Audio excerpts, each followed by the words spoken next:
Math 7, Unit 2, Solving Lesson 3, Part 2, Factoring Expressions by Factoring a Coefficient. In this video, we're going to go over being able to factor out things rather than just the greatest common factor. So factoring coefficients of the variable term in an expression is a bit different from factoring an expression normally. Instead of factoring the GCF, the coefficient of the variable term is factored. This means that the coefficients of the terms may not be integers. Consider the two examples. Factor the coefficient of the variable term 3x plus 4. Factor 3 from each term, or rewrite each term as 3 times a number. Well, 3x is 3 times x, and 4 is 3 times 4/3. Note, to find what is multiplied by, divide. So 4 divided by 3. So factor 3 from the expression. 3x plus 4 becomes 3 times x plus 3 times 4/3. And when you factor it out, you get 3 times parentheses x plus 4/3. Second example, factor the coefficient of the variable term. 2/3 k minus 10. So we're going to factor 2/3 from each term, or rewrite each term as 2/3 times a number. Well, 2/3 k can be written as 2/3 times k, and negative 10 is 2/3 times negative 15, because negative 10 divided by 2/3 is 15. Okay, factor 2/3 from the expression. So 2/3 k becomes 2/3 times k, and negative 10 becomes 2/3 times negative 15. You bring down the parenthesis stuff in the parenthesis, 2/3 times k minus 15. Okay, next example. Factor 1/2 out of 1/2 x plus 3/2. First, we're going to write each term as a product of 1/2 and another factor.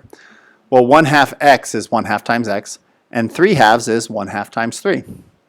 So we're going to replace 1/2 x with 1/2 times x, and 3/2 with 1/2 times 3, giving us 1/2 times x plus 3. Okay, examples in your notes. Example 221, 3x plus 10. We're going to factor out the coefficient of the variable term. Well, the coefficient of the variable term here is 3. So we are going to rewrite both of these as 3 times something. Excuse me. 3 times x is 3x. 10 is 3 times, well, 3 times 3 is 9. It's actually 3 times 10/3. Because the 3 divide 3, you'll be left with 10 if you do that. So the 3 factors out, you have x plus 10/3. Okay, example 222. 1/2 j minus 4. We're going to rewrite both of them as 1/2 times something. 1/2 j is 1/2 j. 1/2 times what will give me negative 4? It'll be 1/2 times negative 8, and that will give me negative 4. Remember, as I mentioned earlier, to figure out what you have to multiply 1/2 by to get a number, you can just divide by 1/2.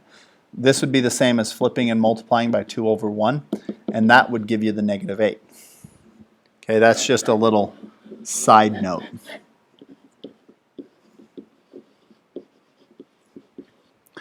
Okay, 3/5 m plus 12. Well, we're going to have to rewrite both of these as 3/5 times a number. 3/5 m is 3/5 times m. 3/5 times a number being 12. I'm going to have to do some division to figure this out. I'm not going to be able to do that on the top of my head. So flip and multiply. Looks like 12 over 3 is going to be 4 over 1. So 4 times 5, this ends up being 20. 3/5 of 20 is 12. Okay, that's nice. So 3/5 of m plus 20. Okay, next.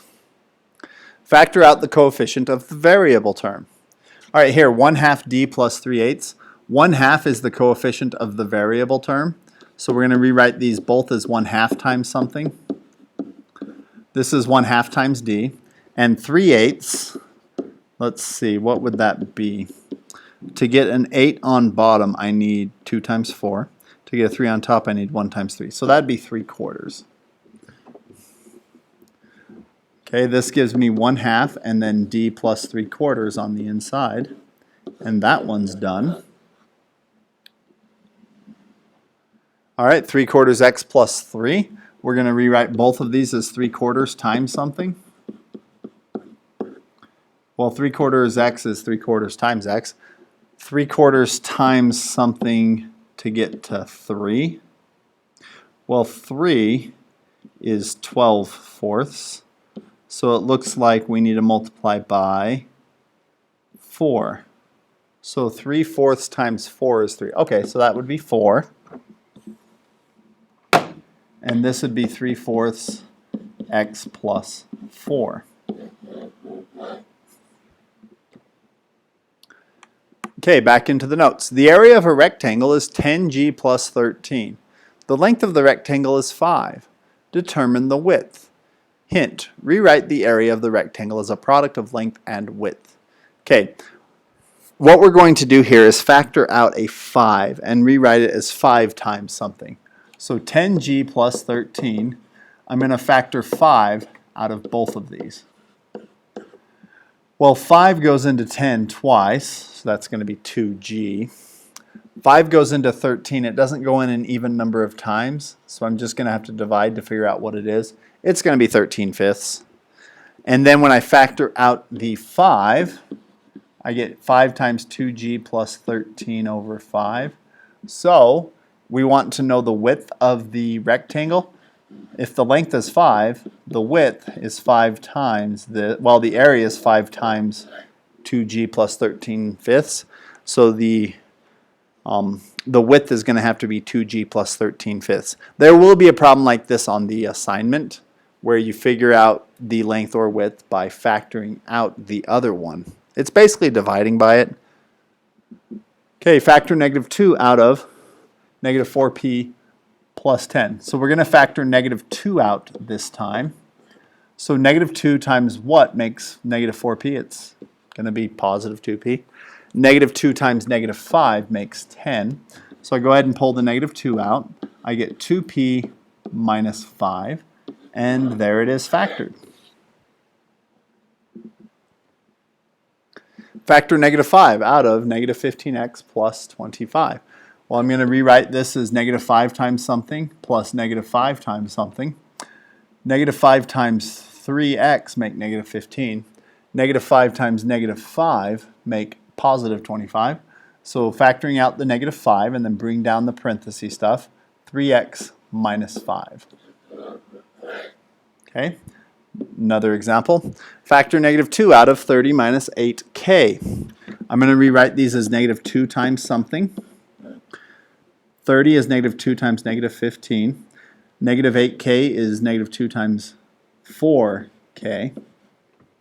So I can factor out the -2. It's -2 times -15 plus 4k. Okay. Now in your practice, let's take a quick preview and do a couple problems. Number 1, use the distributive property to factor out the GCF of each expression. So 9 and 21.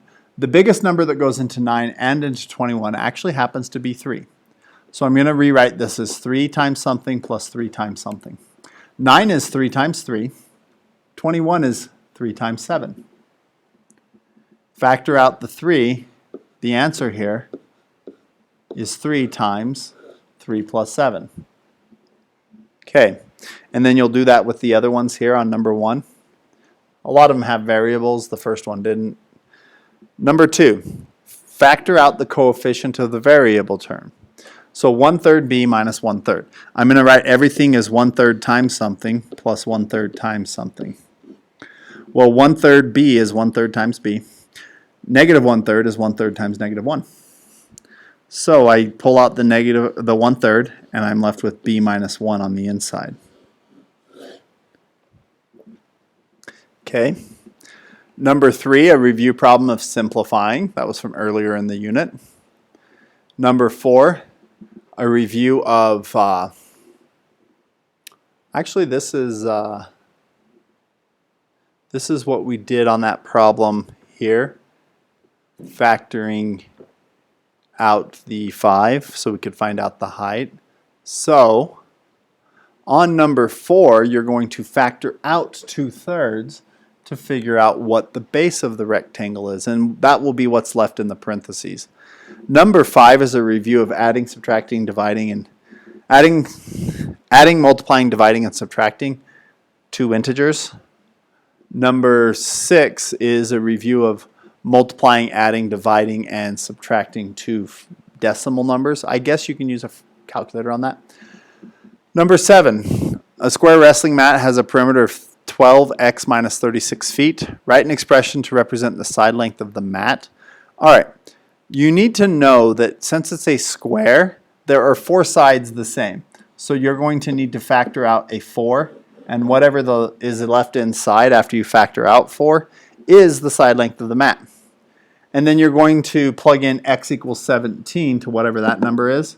To get the area, you'll take whatever that is, plug in x equals 17, get a number, multiply it by itself because it's a square. Length times width, where length and width are the same.